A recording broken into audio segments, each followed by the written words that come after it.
வணக்கம். நம்ம சேனலுக்குள்ள உங்க எல்லாரையும் வரவேற்கிறதுல எனக்கு ரொம்ப சந்தோஷம். நம்பிக்கை முழுவதுமாக இழந்து வாழ்க்கையை ஏன் வாழணும்?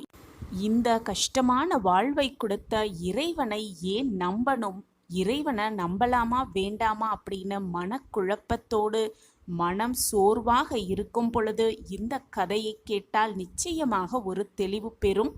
தெளிவு பிறந்தே தீரும். நம்ம சேனல் உங்களுக்கு பிடிச்சிருந்ததுன்னா லைக் பண்ணுங்கள், ஷேர் பண்ணுங்கள், சப்ஸ்கிரைப் பண்ணுங்கள். அப்படியே பக்கத்தில் இருக்க பெல் ஐக்கானையும் கிளிக் பண்ணிக்கோங்க. அப்போ தான் நம்ம சேனல் போடுற எல்லா வீடியோஸும் உங்களுக்கு நோட்டிஃபிகேஷன் வரும்.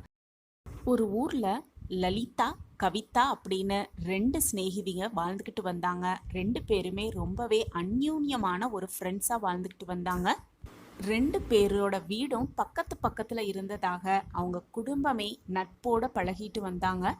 2 பேரும் கவிதா, லலிதா 2 பேருமே ஒரே ஸ்கூலில் தான் சேர்ந்து படித்தாங்க. ஒரே காலேஜ்லேயும் சேர்ந்து படித்தாங்க. இப்படியே அவங்களுடைய நட்பு திருமணம் ஆகும் வரை தொடர்ந்துக்கிட்டே இருந்தது அப்படின்னு சொல்லிக்கிட்டே போகலாம்.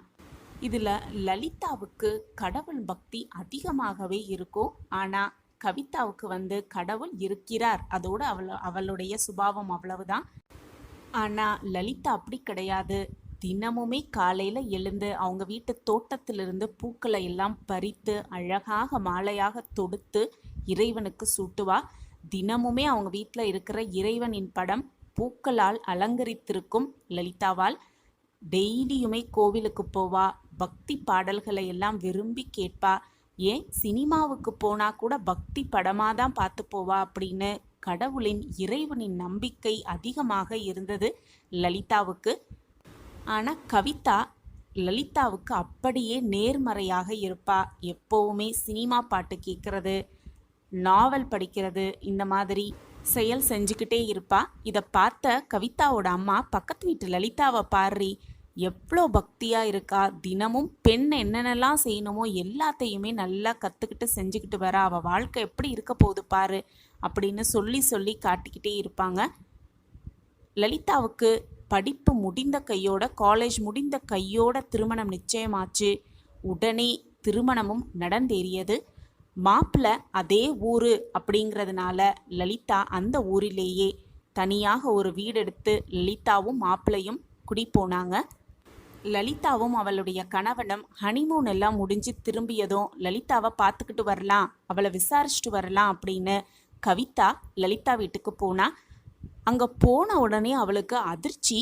வீட்டுக்குள்ளே பார்த்தா ஹால் முழுவதுமே ஒரே சுவாமி படங்களாக நிரம்பி இருந்தது. ஆச்சரியமாக பார்த்துக்கிட்டே இருந்த கவிதாவை லலிதாவின் குரல் தட்டி எழுப்பியது. வா கவிதா, வா உள்ள வா, எப்படி இருக்க அப்படின்னு கேட்டுக்கிட்டே லலிதா கிச்சன்லேருந்து வெளியில் வந்தோன்னே, சொல்லு லலிதா, ஹனிமூனுக்கு போயிட்டு வந்தியே, ட்ரிப்பெல்லாம் எப்படி இருந்தது அப்படின்னு கவிதா கேட்க ஆரம்பித்தா. எங்கெங்கெல்லாம் போனீங்க அப்படின்னு கேட்ட உடனே, பழனி, குருவாயூர் கோயில், மதுரை, ராமேஸ்வரம், திருச்செந்தூர், இங்கே எல்லாத்துக்குமே நாங்கள் போயிட்டு வந்தோம், எல்லா கோயிலுக்குமே போயிட்டு வந்தோம் அப்படின்னு லலிதா சொன்னோன்னே கவிதா கடகடகடன் சிரிக்க ஆரம்பித்தா. என்னப்பா நீன ஹனிமூனுக்கு போயிட்டு வந்திருப்பீங்க, எப்படி இருந்தீங்க அப்படின்னு கேட்கலான்னு நான் வந்தா, நீ என்னமோ கோயில் குளத்துக்கு போட்டு வந்ததை பற்றி பேசுறியே அப்படின்னு கவிதா கிண்டலாக கேட்க, லலிதா சொன்னா, என் கணவருக்கும் கடவுள் பக்தி அதிகம். வாழ்க்கையை துவங்கும் பொழுது இறைவனோட ஆசிர்வாதத்தை வாங்கிக்கலாம் அப்படின்னு எல்லா கோயிலுக்குமே போயிட்டு வந்திருக்கோம். நான் ரொம்பவே சந்தோஷமாக இருக்கேன், சந்தோஷமாக வாழ்ந்துக்கிட்டு இருக்கேன் அப்படின்னு லலிதா சொன்னதோ கவிதாவும் அதை கேட்டு சந்தோஷமாக அவள் வீட்டுக்கு போயிட்டா. கொஞ்ச நாள் கழிச்சு கவிதாவுக்கும் திருமணம் நிச்சயமானது. கவிதாவின் கணவர் லண்டனில் பெரிய டாக்டராக வேலை பார்த்துக்கிட்டு இருந்தார். திருமணம் முடிந்தவுடன் கவிதாவும் லண்டனுக்கு போகிறதுக்கான எல்லா ஏற்பாடுகளும் ஆரம்பமானது. திருமணமும் அழகாக நடந்தது. கவிதா தன்னுடைய கணவரோடு சேர்ந்து லண்டனுக்கு புறப்பட்டு அங்கே போய் 2 வருஷம் வாழ்ந்தாங்க. கவிதாவும் அவருடைய கணவரும். அங்கே கவிதாவுக்கு 2 பெண் குழந்தைகள் பிறந்தது. ரொம்பவே சந்தோஷமாக வாழ்ந்துக்கிட்டு வந்தாங்க. அப்பப்போ அவங்க அம்மா அப்பாவுக்கு ஃபோன் பண்ணி கவிதா லலிதா எப்படி இருக்கா அப்படின்னு கேட்டு விசாரிப்பா. கவிதாவோட அம்மாவும் லலிதா நல்லா இருக்கா, அவளுக்கு ஒரு பெண் குழந்தை பிறந்து சந்தோஷமாக வாழ்ந்துக்கிட்டு இருக்கா அப்படின்னு சொல்கிறத கேட்டுட்டு 2 பேரும் கவிதாவும் லலிதாவும் அவரவர் வாழ்க்கையை சந்தோஷமாக வாழ்ந்துக்கிட்டு வந்தாங்க. இப்படியே பல வருடங்கள் கழிந்தது. கொஞ்ச நாள் கழிச்சு கவிதாவுக்கு இந்தியா திரும்புறதுக்கான வாய்ப்பு கிடைச்சிச்சு.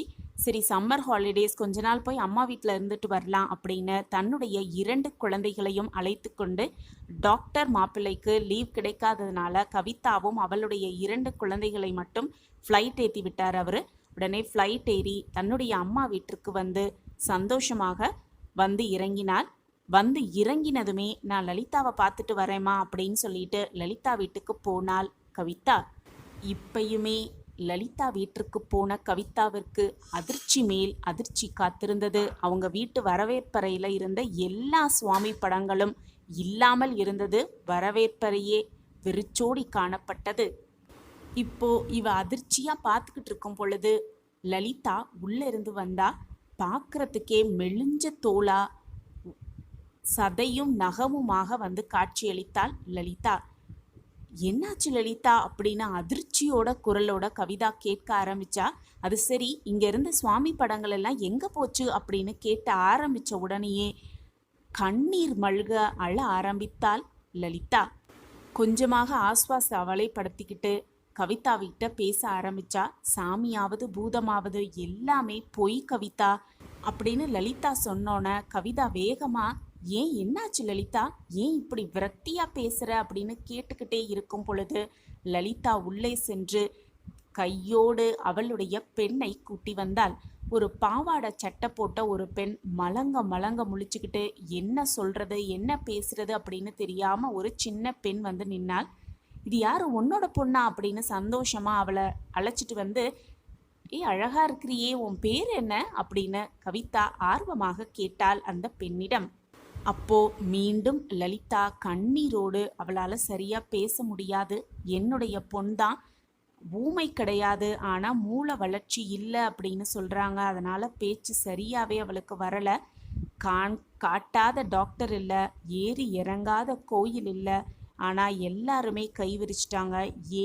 நான் பிறந்ததிலிருந்து இறைவன் தான் உலகம் அப்படின்னு வாழ்ந்துக்கிட்டு இருக்கேன் அப்படின்னு உனக்கே எல்லாமே தெரியும்.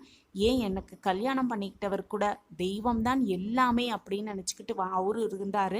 ஆனால் அந்த தெய்வமும் எங்களை கை விட்டுருச்சு. சாமிலாம் கிடையவே கிடையாது, தெய்வம் அப்படிங்கிற ஒன்று இல்லவே இல்லை, எல்லாமே பொய்ன்னு இப்போதான் எனக்கு புரிய வருது கவிதா அப்படின்னு சொல்லிட்டு தேம்பி தேம்பி அழ ஆரம்பித்தாள் லலிதா. கொஞ்ச நேரம் லலிதா அழட்டும், அவள் மனசுல இருக்க பாரம் எல்லாம் அடங்கட்டும் அப்படின்னு அமைதியாக காத்திருந்த கவிதா கொஞ்ச நேரத்துக்கு பின்னாடி சொல்ல ஆரம்பித்தா, பேச ஆரம்பித்தா. லலிதா, உன்னுடைய நிலைமையை பார்த்து எனக்கு ரொம்பவே கஷ்டமா இருக்கு. கடவுள் நம்பிக்கைனா என்ன தெரியுமா? நமக்கு கஷ்டம் வரும் பொழுது தைரியத்தையும் சக்தியையும் தர ஒரு பற்றுகோள் தான் இறைவன் நம்பிக்கை அப்படிங்கிறத நான் முழுமையாக நம்புகிறேன். கடவுள் பக்தி அதிகம் இருக்கிறவர்களுக்கு நல்ல வாழ்க்கையை அவர் நிச்சயமாக வழங்குவார், கைவிடவே மாட்டார் அப்படின்னு நான் முழுமையாக நம்புகிறேன். ஆனால் சில சோதனைகளையும் அவர் பண்ணுவார். இது உனக்கான சோதனை காலம். இப்போதான் உனக்கு கடவுள் பக்தி அதிகமாக தேவைப்படுது. இப்போதான் நீ கடவுள் மேலே நம்பிக்கை வைக்கிறது ரொம்பவே அதிகமாக இருக்கணும். ஆனால் இந்த நேரத்தில் போய் கடவுளே கிடையாது அப்படின்னு நீ சொல்கிறது எனக்கு ரொம்பவே ஆச்சரியமாக இருக்கு.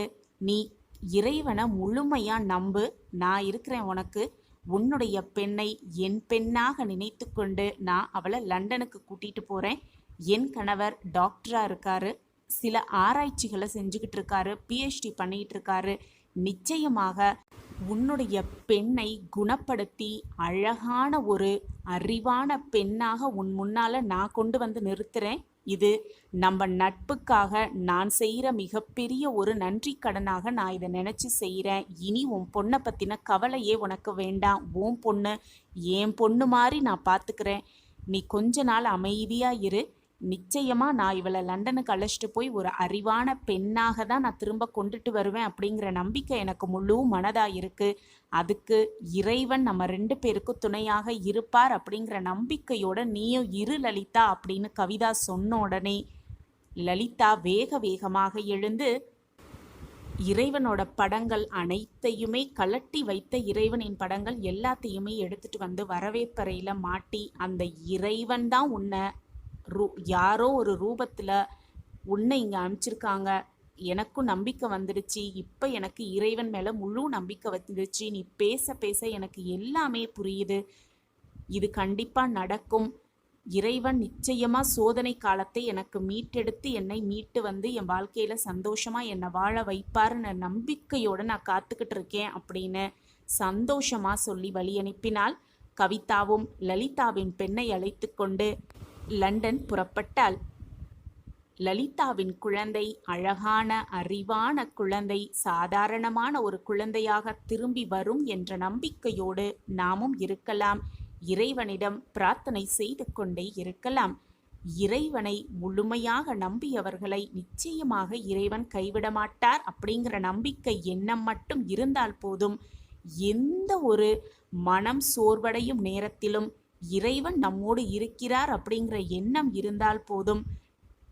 நம் வாழ்வில் அனைத்தையும் பெற்றுக்கொள்ளலாம். இறைவன் அனைத்தையுமே நமக்கு சுகமாக வழங்குவார். நம்பிக்கைதான் வாழ்க்கை.